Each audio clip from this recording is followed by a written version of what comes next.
All right, guys, so today what we got here is a WR long kit I'm going to be installing on my LS MT357 tractor. There's really not much to this kit, as you can see. Things it came with was the valve itself, some lines that run up to the loader, a little quick disconnect bracket that goes on the at the end of the loader to hook your grapple or whatever implement you decide to use. Couple of hoses, and let's see here, you got a new handle for inside the cab, which is kind of nice. The instructions seem pretty straightforward. There's not much to it. This side of the paper has all the instructions for outside of the tractor, all the hydraulic or mechanical parts, and then this side is kind of some details on how to do the inside, installing the handle and wiring it all up and whatnot. So let's walk over to the tractor and we'll kind of point out where some of this stuff's going to go. Right there is where the bracket for the quick disconnects is going to mount, and I already held it up there and verified the holes do line up, so that's nice. Your hoses are obviously going to route up along there, come down through there, behind there, that is, and then get out my flashlight. There's your loader control valve, and the valve itself, the meat and potatoes of the system, mounts right here where the step is. All right, so per the instructions, there is one rigid line that I have to remove from this tractor, and it does not get reinstalled. And the line I believe they're referring to is this one right here. That line runs from the front end loader control valve right there, runs back to the rear of the tractor. Trying to hold a flashlight and the phone and all this at one time, so bear with me here. So it runs back. You can see it running through there and then shoots straight up. And the other end of that is going to the valve that controls your rear remotes. I was kind of looking to see the best way to get that line out here on the back side. And from what I can tell, it looks like the best way is going to be to pull this rear wheel and tire off. But I'm going to go ahead and start on the outside of the tractor, get the loader control valve installed, all the lines, get all the exterior stuff done, and then we'll move on to the inside, get the new handle installed, get all that wired up. I'm not going to bore you guys and have you watch me sit here and wrench on nuts and bolts and screws, so I'll go ahead and edit all that out and just keep it simple and get straight to the point and show you guys the meat and potatoes of this. We all know how to operate tools and remove nuts and bolts and reinstall that kind of stuff. So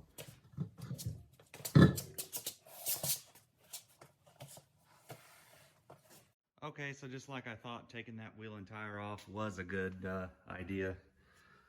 So it made getting to all this stuff really easy. So this is the other end of that line I was talking about earlier. It comes up to this valve. This is for your rear remotes, and those are the handles that shoot up inside of the cab to control them. But this is the line. It runs down through there, across, kind of snakes through and up to that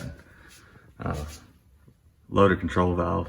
So I think the first things I'll do is go ahead and get all the major parts just kind of bolted up and installed, because that'll be the easiest thing, and then we'll follow up and get all the hydraulic lines hooked up. Okay, so the first thing I've noticed just from trial and error is I took the step off. If I hold this up there, it won't, it doesn't line up. This quick disconnect is hitting right there, so the bracket isn't right. But if I have the step up there and I stall this like that, it clears. So I'm thinking that's probably what they meant to do. All right, so as you can see, that worked out installing it that way. Leaving the step on and putting the bracket on the outside of the step gave it the clearance it needed. Although there's not a whole lot of clearance up here. Right there, it's really close, but I don't mind. I figured the closer and the more it's tucked up under there, the better and protected. Plus that step is going to provide a little bit of protection for it as well. So far so good. Let's keep going.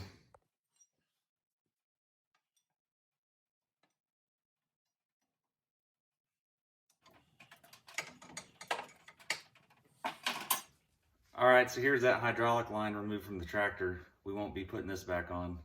All right, so the next step is to install this adapter on the power beyond port on the loader control valve there.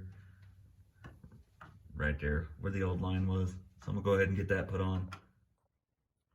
All right, now that I have that adapter installed, the next step is to install this 24-inch hydraulic line. It goes from that adapter I just put on up here to the P port. All right, so I got that line installed.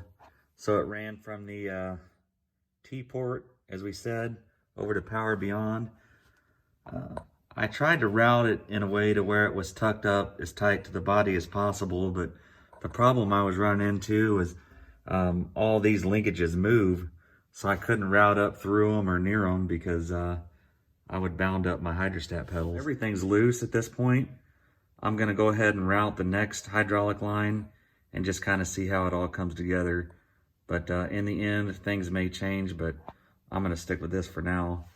So the next step is to run a hydraulic line from this port here, which is the T port, and it's gonna run along and back up here to where we remove the hard line.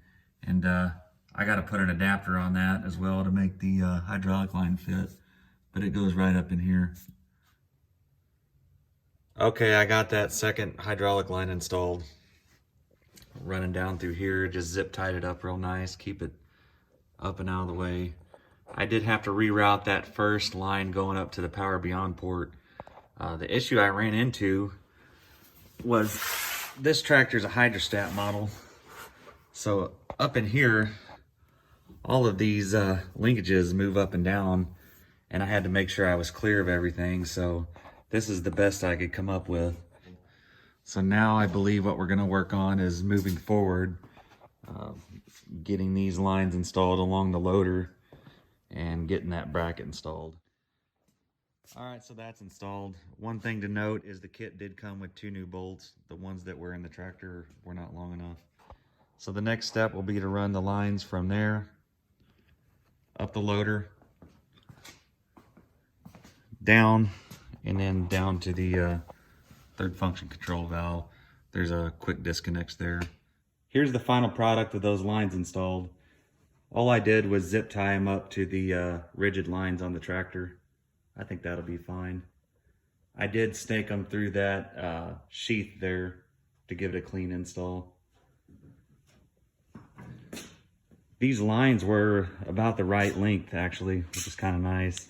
Let's see if I can get the camera in here. Yeah.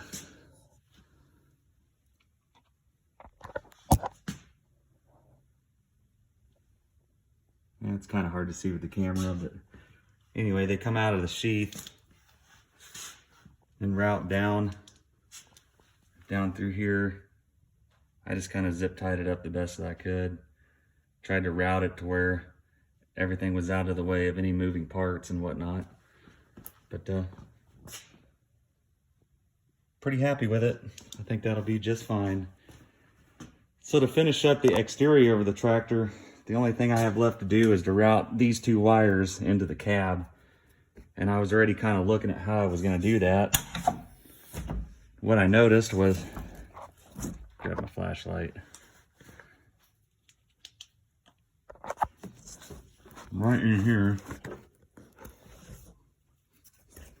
right there, 2 cables come up through the floor. So I'm gonna drill those out, that grommet out just a little more, and feed my wires up through there. They go up in there, right there. After I pulled up the floor mat completely, I noticed that there was a bracket I could take off. Just those 2 little 10mm bolts, pulled those out. And then the grommet came out. I notched it, put it back in, ran the wires up through there, and that's what we ended up with. You can see kind of how I ran the wires. Here, get down here for a second. You can see the wires right there. I just ran them, zip tied them up nice to that cable. Okay, so the next step is to install the handle that came with the kit. So I'm thinking that handle will probably just pull off the top. So what I ended up having to do with this loader control arm was I just took it off the tractor. It just unscrewed. There was a little jam nut, turned it off there. And to get this off, it didn't just pull off, I had to cut it off. So I just scored it with my angle grinder and then pried it off. That wasn't a big deal. But what I ended up doing was modifying this rod here. I cut 4 inches off of it to lower it down because I always felt before using this tractor that the loader lever was a little too high and too far forward, really. So I lowered it 4 inches and then I kept that bend in it. That way I could angle it kind of back towards me. And right now I just have it tacked together. So let's go ahead and put this back in the tractor, kind of mock it up, and I'll show you guys what I got so far. I think I'm gonna like it a lot better like that because now I can reach up, have my hand on the loader control, and still have my elbow on the armrest here. It's just more, it's more comfortable. Instead of before, it was way up here. It was 4 inches taller and kind of up, so my elbow was just floating, had nothing to rest on. So here, pretty comfortable. And the shifter, it's not in the way at all. Still shift it just fine, move around just fine. So I'll take it apart, weld it up, and put it all back together, and we'll see how it looks with the boot installed on it. So there it is after I got done welding it all up and prettying it up with my grinder. Overall, it's about 6 inches long now. Like I said, I took 4 inches out of it.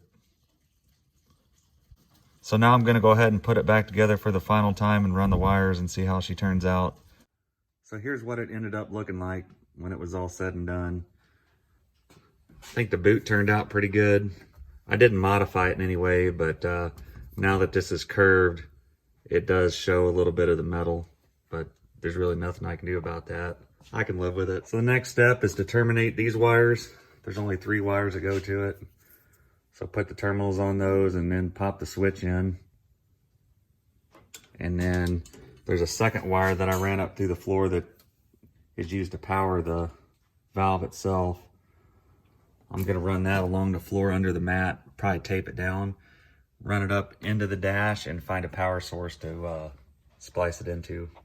All right, so I got the cable trimmed, I got the connectors on and the switch all wired up. The way the instruction called was to put the green on top, yellow in the middle, and blue on the bottom. So the next step is just to pop it in and then put the back on the handle there, and then that part's done. All right, so I found a handy little spot to tap in for power. That's on the back of the ignition switch. That terminal right there in the middle is only hot whenever the key is on. So that'll be pretty handy so my battery won't be drawn down by the third function valve for any reason when the tractor's turned off. So as you can see, it's the terminal in between the red wire and the red and white wire. And I did verify it with my multimeter. It's hot when the key is on and it's isolated when the key is off. So that's what I'm gonna go with. All right, so I got the panel all secured and mounted back up. The wire is routed. I used black duct tape to secure it to the floor. All right, so when I was cleaning up my tools, I realized I forgot to put this fuse in line with the power. So I went ahead and put that up by the switch. Okay, so now I'm gonna fire up the tractor and do a leak check.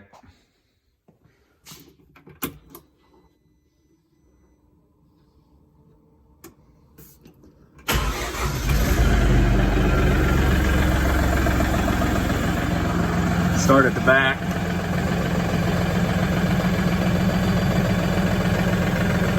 Follow the lines. Shut this door. So we got a couple connections right here to check. I see no dripping. Got your quick disconnects right there. I don't see anything leaking from those. Up under the tractor, you got one more connection here. I don't see any leaking from there.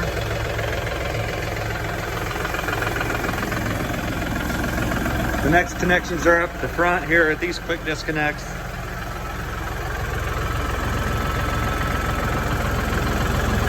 Those look dry, not leaking either. Now let's try out the valve itself to see if it's functioning.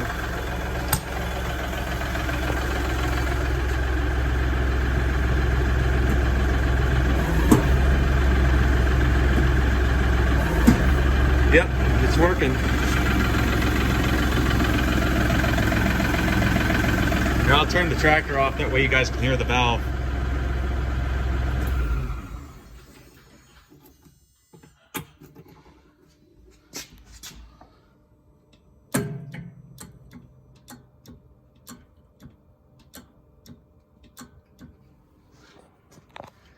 I would say everything's working as it should. I got no leaks, everything's functioning.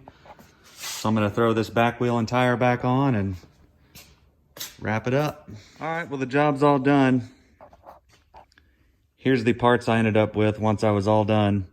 Had the rigid line we talked about earlier in the video that came off, remains off. This was a clamp that was holding this line to another one, didn't need it no more. These two bolts here were right there and there. They were replaced, so those don't go back on. The kit came with an extra adapter, didn't need it. And then these 4 caps, I ended up taking those off because I didn't like them hanging down. They were right here on the valve and they were just dangling down here, and I figured I'll probably never take this loader off and never need to take those quick disconnects off. So I just went ahead and took those off, but I'll hang on to them in case I change my mind. Other than that, that's it. It's all done. Pretty clean install.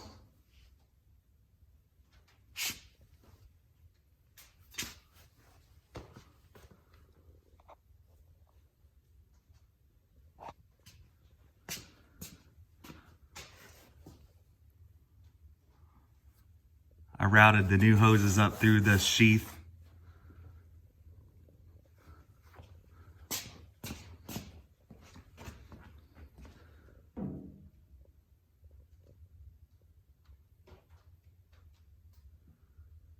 Right now, everything's just kind of zip tied to the factory rigid lines. If anybody knows of a better option on how to secure those, let me know.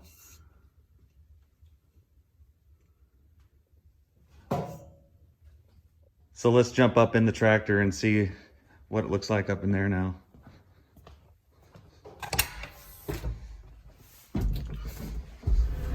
As you remember, I angled this handle over and I also lowered it 4 inches. For me, it just works out better. Instead of being way up high up here, now I can keep my elbow rested on the armrest. It's just a lot more comfortable, and my hand just falls right onto it. My fingers naturally fall right there on the buttons. So I think it works out great. Instead of, I guess normally your hand would be sitting on top of it like so, but to me, this works out great too. All right, well, that wraps up this job. If you guys have any questions, just ask me in the comments section and I'll be sure to get back with you. Thanks.